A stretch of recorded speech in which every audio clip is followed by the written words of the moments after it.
Hello everybody and welcome back to another episode of Ben the Human Plays Vagrus The Riven Realms. Today we're gonna go meet with the Venomous Fang and we're gonna see if we can help them with their spider problem, although apparently they have things to talk to me about.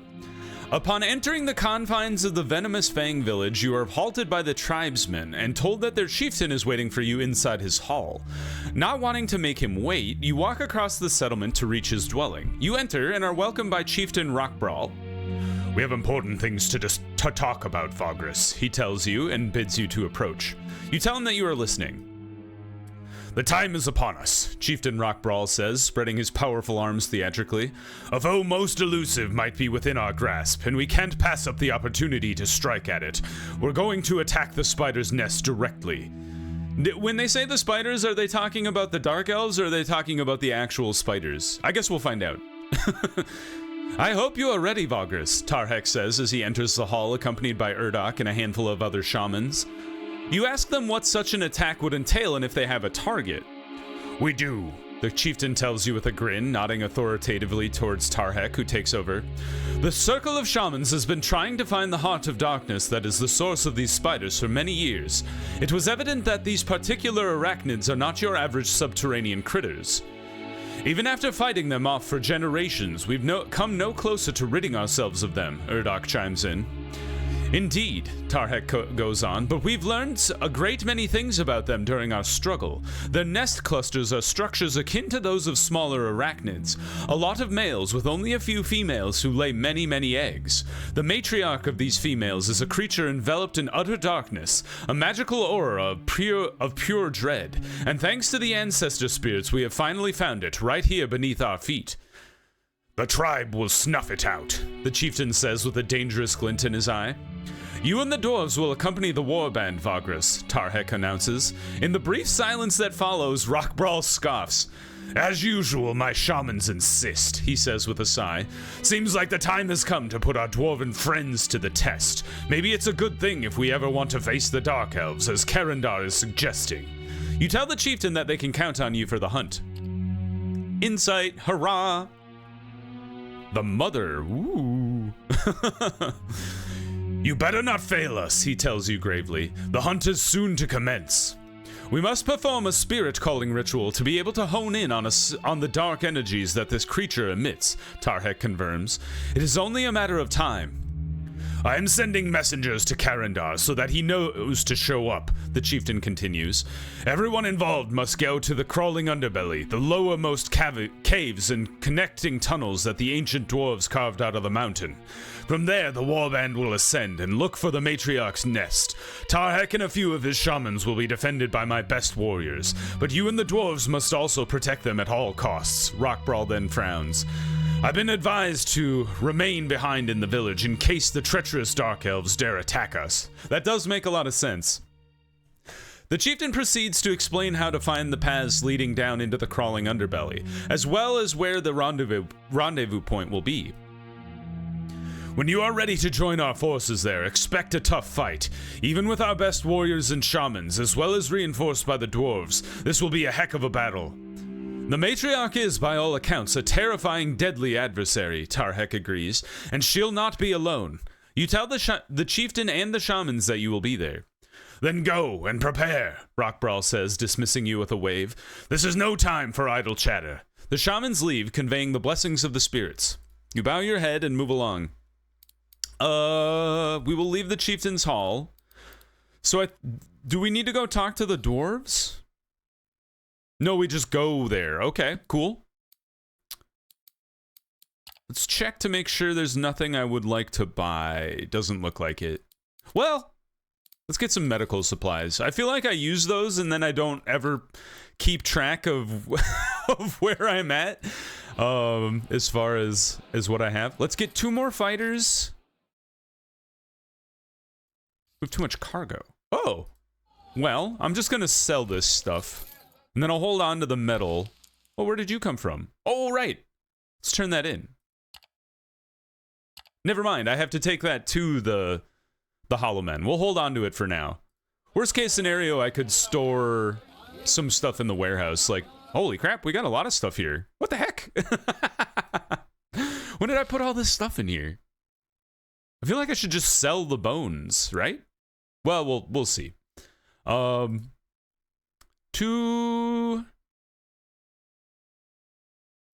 Khazran's halls. What are we supposed to do in the old craftsman's district? I guess we'll go there later, but right now we need to go to the crawling underbelly. Okay. Nice. Down here at the root of the mountain, in caves that have never seen sunlight, you can truly feel the immense weight of this place pressing down upon you. There are some upturned minecarts and abandoned tunnels, but the vast majority of this subterranean region is made of natural cavities. The air is stuffy and reeks despite the strange, steady breeze that blows through the labyrinthine caverns, caressing the spiderwebs that cover most surfaces. Pale white arachnids of all sizes move about in the gloom, ever silent, their many eyes ever vigilant for prey. Well, let us go find our allies and hunt for the arachnid matriarch. The chamber you have agreed to meet in is occupied when you get there. A sizable group of venomous fang orcs has taken the place, and their warriors stand guard at both entrances. They usher you in, and beneath their arachnid totems, you come face to face with none other than Tarhek. Welcome, Vagrus, the young leader of the shamans tells you in a mellow voice when you enter. What of the dwarves? Why would they make us wait so? Is there something amiss? You assure Tarhek that Karandar must have his reasons for arriving late. If you say so, he says, sighing. We wait. He turns to Urdok, who appears by his side as if on cue. Have the spirits watch the area closely. The spiders could be upon us any time out here. We shall be forewarned if they make a move, master, the shaman assures his leader and then steps away. You should have your best warriors come on this hunt, Vagrus, Tarhek turns back to you. I hope you are ready to commit to it too. This won't be easy. I wonder if we should go talk to Karandar to make sure he's like on the same page. Yeah, let's go over there real quick. Dolan's Hold. Just to make sure I'm not missing out on something obvious. Yeah. If indeed such a creature exists, we must slay it, Karandar declares with a grave expression. On this matter, I trust your belief in our allies' magical abilities and subterranean experience. They've been here longer than us, if nothing else. They could lead us astray, beloved, Iruki says, worry creasing her pretty features. Can you not send someone else? Alas, no, Karandar tells her. It wouldn't appear to be right in our people's eyes, but moreover, I couldn't bring myself to sit out. Instead, we should welcome this as an opportunity to convince our tenuous allies of our pure intentions. The Vagrus has worked on this so diligently, I can't let everyone down by hiding here. And as much as I am moved by your concern, I don't forget that not only will Captain Thabron and his best warriors be accompanying us, but also I am no slouch in a fight. I know, beloved, Iruki says, rolling her eyes. Yet you must understand why I'm worried. This is nothing like we've encountered before. Yet we must persevere, Karandar replies. On the path ahead we'll face much, much worse peril, I'm afraid. We can't flinch, beloved, especially if we are to prove our worth to the ancestors. Iruki sighs barely perceptibly and nods, not wishing to argue further. Alright, so we've talked to him. And now we're gonna go back. It's very funny that we went and talked to the orcs and then went back to the dwarves, and now we're going back to the orcs again. Okay, so back to the allies. We are ready as we ever will be. And there they are. I should have just gone ahead. Anyway. You wait. Your allies have no choice but to wait too, and you can feel that their patience is wearing thin as the hours go by. Indeed, you half expect them to break camp and head back to their territory, but then at length, watchmen on the perimeter signal the arrival of someone, and minutes later, Karandar walks into the cavern followed by Drala, Captain Thabron, and a handful of armored warriors. After a brief exchange between the expedition leader and your allies, the dwarves join you. Vagrus. Captain Thabron bows his head as a way of greeting and then gathers his warriors to discuss strategy. I trust everything is well and in order, Vagrus, Karandar asks you. His demeanor is grave, but his inquiry remains genuine. You tell him that you are ready to venture into the spider nest and vanquish its queen. At least one of us is chipper, Drala chimes in and forces a smile. Every ounce of my being is against what we are about to do, despite knowing it has to be done. We'll deal with this as we do with everything, Karandar placates her, putting a brotherly hand on her shoulder. One at a time, don't be ashamed of your fear. Only lunatics would not be wary of this hunt. Soon everyone is ready and eager to set out. At least as eager as one can be when about to march into a gigantic spider's nest. Leaving the cavernous gathering chamber, the hunting party descends into the snaking corridors covered in inky darkness. Your allies seem to know the way. With everyone gathered, the group sets out toward the deepest recesses of the crawling underbelly. Tarhek and his shamans take the lead after conferring with the ancestors. Their spirit calling is going to lead you to their prey, even if they are to be believed. Is that how you found the creature? Karandar inquires, and the young shaman nods. The darkness around it is like a strange beacon to the spirits, the orc explains calmly. Thus, they can hone in on it easily. I don't know about you, but I'm not entirely keen on facing that darkness if it is so potent, Karandar says, a frown creasing his hard features. Indeed, that is concerning, but we do not go unprepared, Tarhek says encouragingly. Karandar decides not to press it, but his exchange of looks with Drala and Captain Thabron is quite telling. Undeterred, the orcs follow the shamans into the depths. They also deem it best to follow in silence. As your hunting party is entering the crawling underbelly's deepest sections, they indicate that to the smaller group, the better your chances of not alerting the spiders on the way to their matriarch. They indicate that the smaller group, I assume, should go forward, with better chances of not alerting the spiders on their way to their matriarch. A malevolent presence is scrying the deep places, they say, and you cannot hope to fight every spider it unleashes on you trespassers. Thus, they send back whoever they can spare, and you are asked to keep your own party small as well. Selections are made post-haste, and then your allies press on.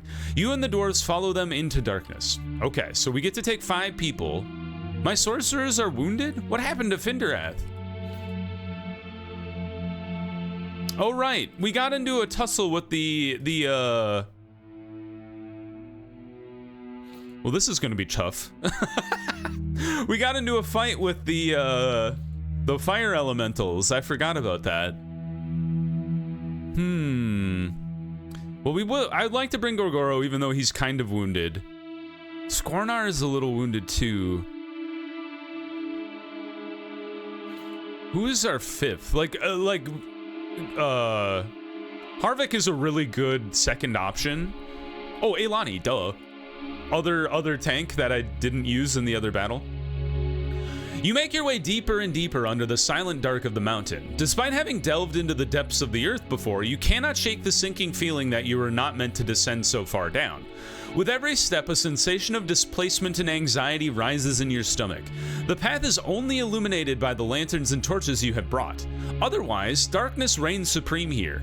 Most tunnels here are natural-looking caves, but sometimes one explores very old mine shafts and corridors cut into the rock by dwarves in an age long past. The equipment used to carve the tunnels was abandoned so long ago that most of it has crumbled to little more than dust. The progress the party is making is difficult to gauge. Your guides take strange turns, and sometimes you have to enter barely traversable paths such as partially flooded sections, or chasms that seem to have no bottom. At length you reach caverns and tunnels where a distant yet incessant skittering can be heard, and you know all too well what it heralds, but the pale white horrors seem distant enough for now, and the unnerving noises disappear from time to time. The other chief reminder of their accursed presence, old cobwebs, is almost everywhere, solidifying the terrible feeling that the arachnids could be lying in wait in every crevice, every nook and cranny. After what seems like an eternity, the party arrives at an impasse. Your guides agree that the creature you are looking for is closer than ever before, and you are in a general area of habitation, but they cannot reliably tell if you should proceed down a series of steep natural tunnels from which skittering can be heard, or explore an impossibly deep shaft that might have been part of an ancient mine. It should be the Vagrus' call, Karandar proposes, and everyone agrees. Balls. I gotta make a 50-50 decision? Oh no. I think we go into the mine. I don't know why, but my hunch is that this is just spider land, and then this is where the matriarch lives.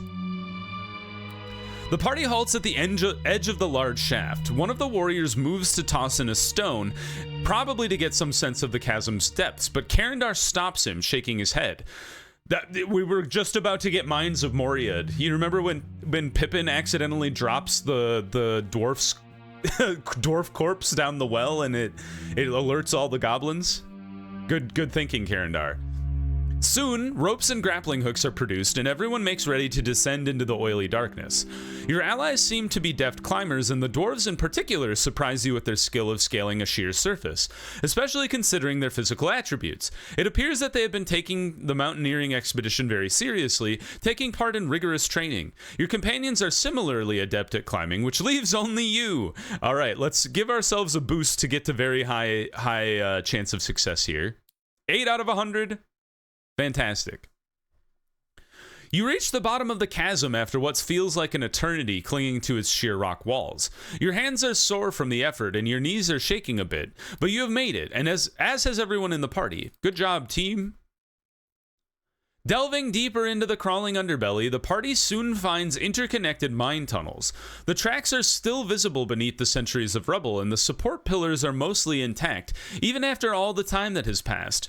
You soon happen upon some upturned mining carts that have ore in them. You could feasibly stay a while to load up this treasure, but some of the party are against such risky endeavors.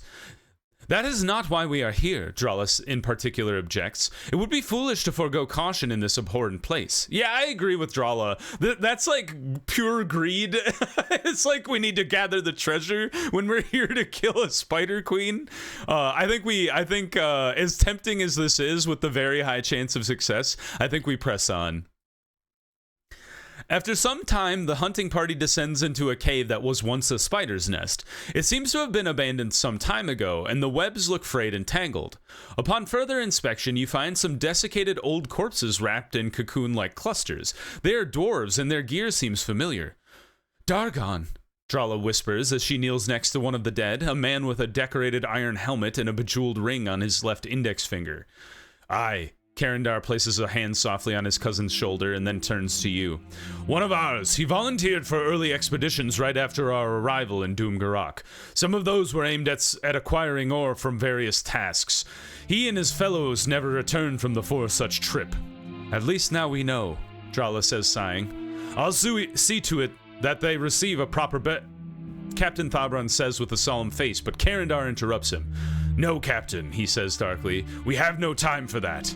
The decision evidently does not sit well with Thabron and Drala, but they do not question their leader. Karendar removes Dargon's helmet and ring and handing them to you. Your companions also take the ill-fated Dwarven expedition's lamps. Whoa. Sick. Oh, great lamps. Don't I already have great lamps? Anyway, I was excited about it for a half second. Just as you are about to leave the abandoned spider nest, you begin to feel an oppressive sensation, much like a terrible headache coupled with a sense of disorientation. You gasp and grasp your head, but not before realizing that all of the others are similarly embroiled in a battle against pain. Some have fallen to the ground, others holding onto the walls, gritting their teeth. Soon the pressure begins to let up, and you successfully fight through the mental attack. Once your wits are clearer and only a mild throbbing remains, you can see that the others are through the worst of it too, all except one. Oh no! Tarhek is embroiled in some kind of mental battle against an unseen foe. His nails have dug deep into his palms, drawing blood, and he is shaking, kneeling on the ground. This is a prelude to an attack, he manages between sharp breaths. Protect the master, Urdak shouts the command, and the venomous Fang warriors disperse in the blink of an eye. You and Karendar also give orders to form a defensive circle around the shamans, and just in time, the pale spiders burst into the chamber from several directions at once, running along the floor and on the walls, and even on the ceilings, dropping among you like a many-legged white messengers of death. You must fight for your life. All right, team. Let's put ourselves to work. Oh, we got a dwarf buddy and a shaman. Who are you? Identify yourself. Well, I guess we'll find out that later. Let's hold on to Gorgoro for a bit. Well, I like this setup here. Go for this one. Oh, that's rough. All the wards is pretty good though. Can I stun you? Yes, fantastic news. I will stab you and bleed you a bit. Spirit Shaman. What are your abilities, my man? Spiritual Guidance, Evasion, Block, Power, Initiative, Accuracy, or Heal. Okay, so let's put it on Eilani here. She's already got pretty high evasion. I'm hoping that helps her dodge better. You've entangled my sorcerer. Oh, we have Karendar on our team. Sick. Enforcer's Assault. Provoke. Strikes back after being hit, and then Shield Smite, which can stun. Okay, so let's try to stun this guy. Double stun, fantastic. Ouch. Does that do damage over time like it's poisonous? No, just initiative and accuracy. All right, good burn from the ruins, and we've stunned 3 out of 4 spiders, or 5 spiders. Let's try to kill these 2 on the bottom here. 1 down. Heal Karendar. You're the only spider that can actually attack now. And I don't know if he's allowed to attack from the back rank. And now he's dead, so let's go after this guy. Double stun. You 2 are still stunned, so let's try to stun the non-stunned spider. Dude, Sky Strike is the GOAT in this fight so far. That guy's dead. That guy's almost dead. Very close. Now he's dead. And then let's heal Karendar back to full. And then the runes should finish him. Nice! I don't think we lost any health at the end of that fight. Thanks to the healing of the Orc Shaman. Hello, everybody. This is Ben speaking to you from outside the game. Ooh. Those of you who've seen this episode posted before will remember that at this point in the video, my microphone like freaked out. It's happened to me before, but it's only happened on live stream before. So this was a first for me on YouTube. And unfortunately, I didn't catch it until some people pointed out that, hey, your microphone freaked out at this point. So thank you for pointing that out. That was very helpful. So what I've decided to do is I pulled that video off of YouTube, and now I'm going back and re-recording the audio, or at least the audio of me during this section. Unfortunately, what that means is because my mic audio and the game audio are all intertwined in one glorious format. I don't know of a way. I'm sure somebody who's better at editing than me could figure it out, but I don't have a good way to get the game audio back, erase my own bad audio, and then put this audio in. So you'll just get to hear me talking, and we'll go through the rest of the video. Also, the next episode was like that as well, so we'll go through that one too in the same way. That one's a bit of a shorter video, so it's not as detrimental, I suppose. But yeah, so it's like an episode and a half here that'll be just me talking to you, so hang out with me. This will be fun. Once the spiders are dealt with, you check on Tarhak, who seems to be in a much better state now. "It's gone," he says softly, rubbing his temples. "Looks like it, at least. Our fears are justified. The creatures possess many uncanny mental abilities. This encounter proves that they're beyond powers of perception. The Matriarch might be able to dominate or damage minds." How can we hope to defeat it?" Urdak blurts out, clearly shaken. "We are shamans," Tarhak tells him, placing a hand on his shoulder. "We have the spirits, and they are the greatest allies one can hope for. Their wisdom and decisiveness shall guide us, as they always have." Urdak nods with a guilty expression, and then helps the leader of the shamans to his feet. "Let's not linger here. These dirty tricks are a sign that the creature is afraid." "We are close. You waste no more time and move on from the old nest." The hunting party soon reaches a series of spider nests occupying interconnected caverns. There are thick webs and many cocoons, but no spiders above the myriad of palm-sized ones scurrying about the place. Uneasy about breaking the deafening silence, you and your allies try to pass through quietly. As you pass a cluster of cocoons, one of them moves, and several of you gasp in shock. Please help!" A muffled voice from one of the cocoons pleads. Soon, others follow, and you realize that there are as many as a dozen captives lingering in the nest in various states of neglect. Among them are orcs, dark elves, and even some scavengers, all malnourished, weak, and terrified. Your allies insist on moving on, as there are not enough of you to escort these unfortunates, and you can return for them later. Cutting them free and sending them up and out of the underbelly is not an option either, because they will certainly not make it out alive on their own. We could stay and free the captives, taking them with us, or leave them here, hopefully not for long. I think we have to pick stay and free the captives. I know I kind of debated about it for a sec, but I figured if we didn't take them with us, they would be eaten by spiders. On your orders, your companions get to work. The dwarves soon join them and cut out the poor wretches in no time. The ones that can walk will support those that cannot, and you set your fighters in a circle around them as much as possible. Upon the urging of your allies, you move on at last.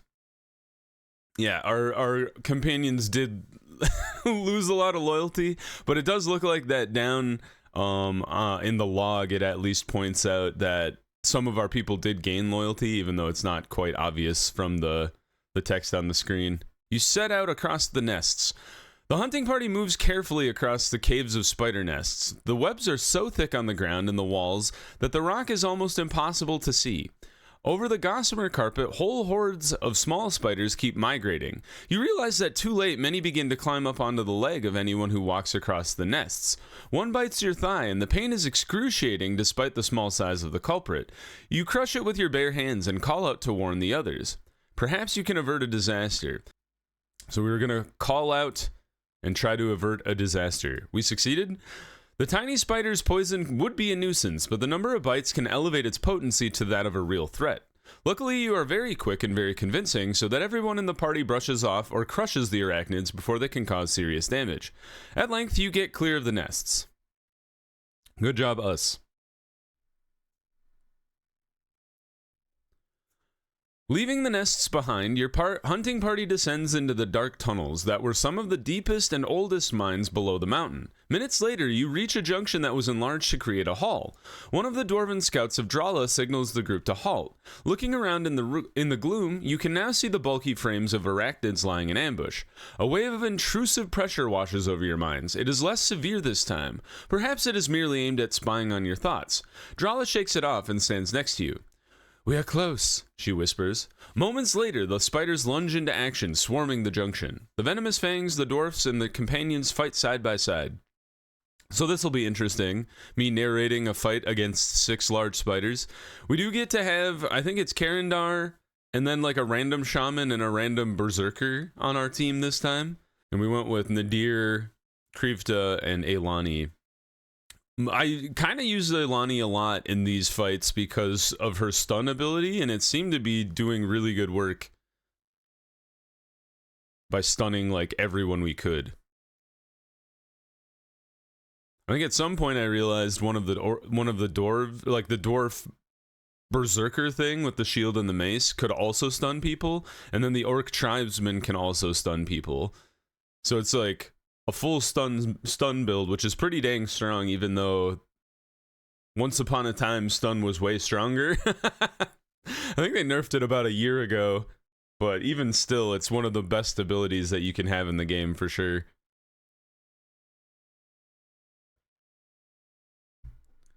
It's like watching a silent film. Krivta did good in this fight, couple crits.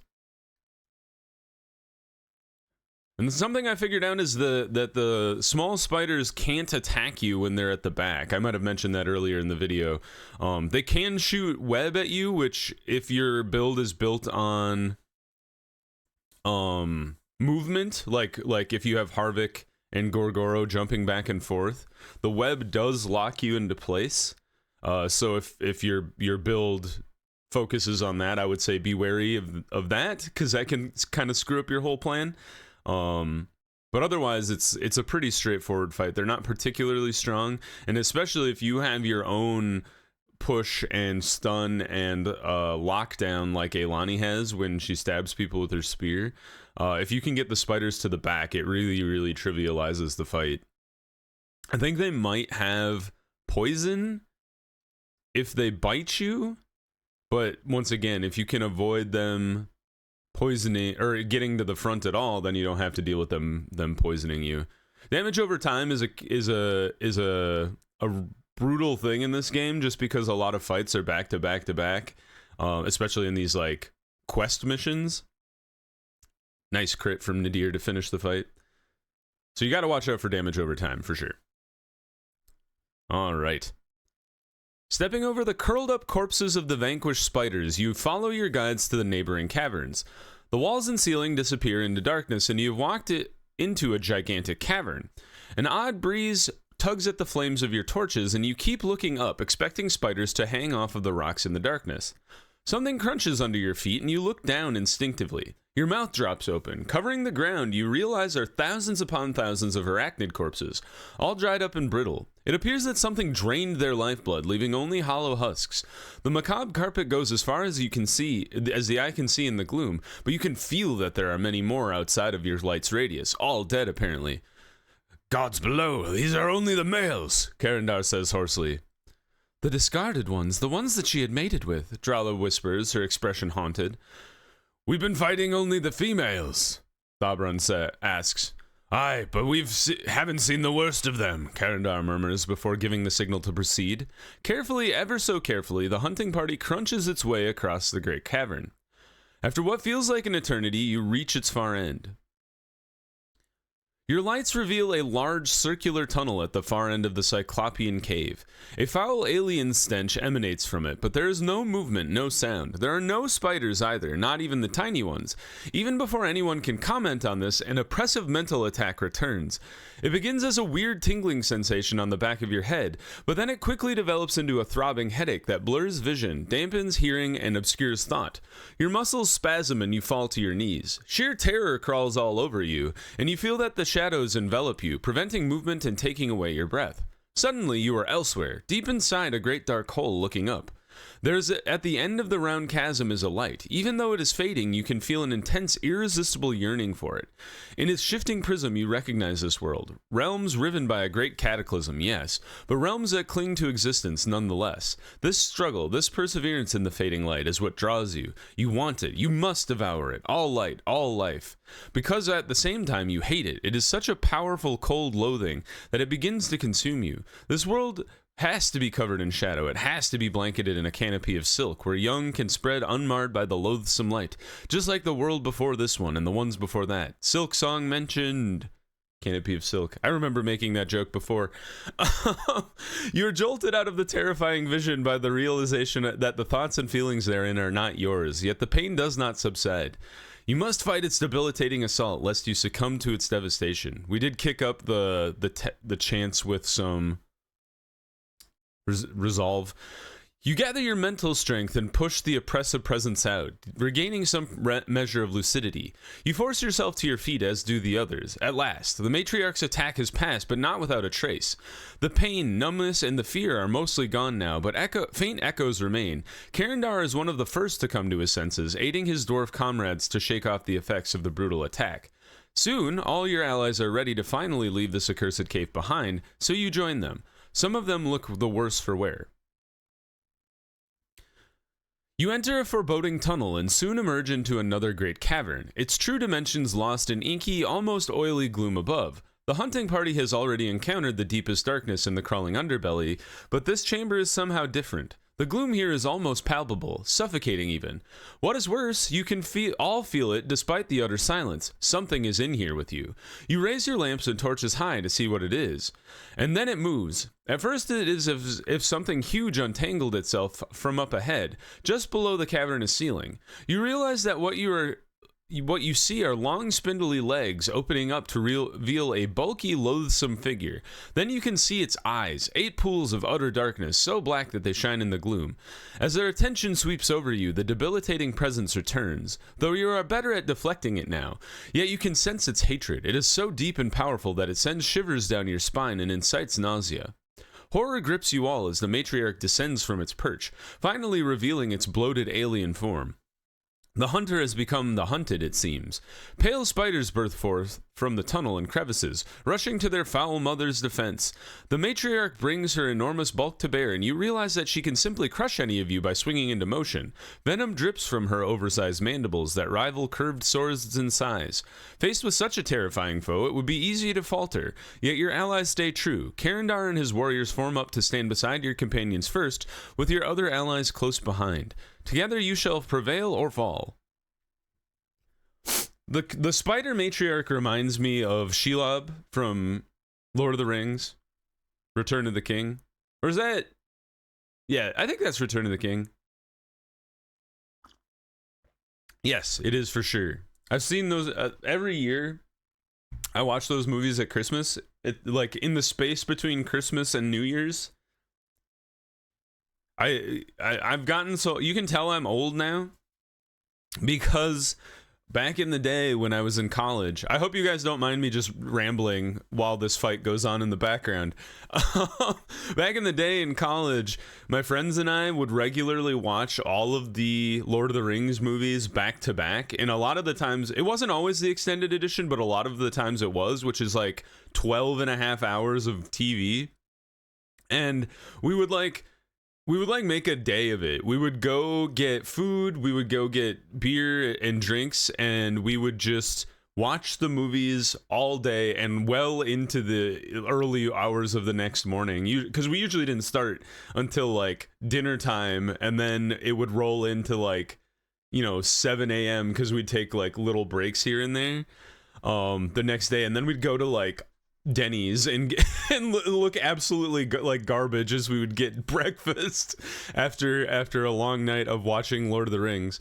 And now when I do that at home with my wife, we have decided that it's much more enjoyable to break each movie in half, watch half of each movie, and then finish it in 6 settings instead of one massive one. And honestly, I would say if you're like, those movies are too long, it actually works. The movies are so long anyway, so it does kind of make sense. I get that critique, but if you split them in half, there's like good stopping points but for each movie.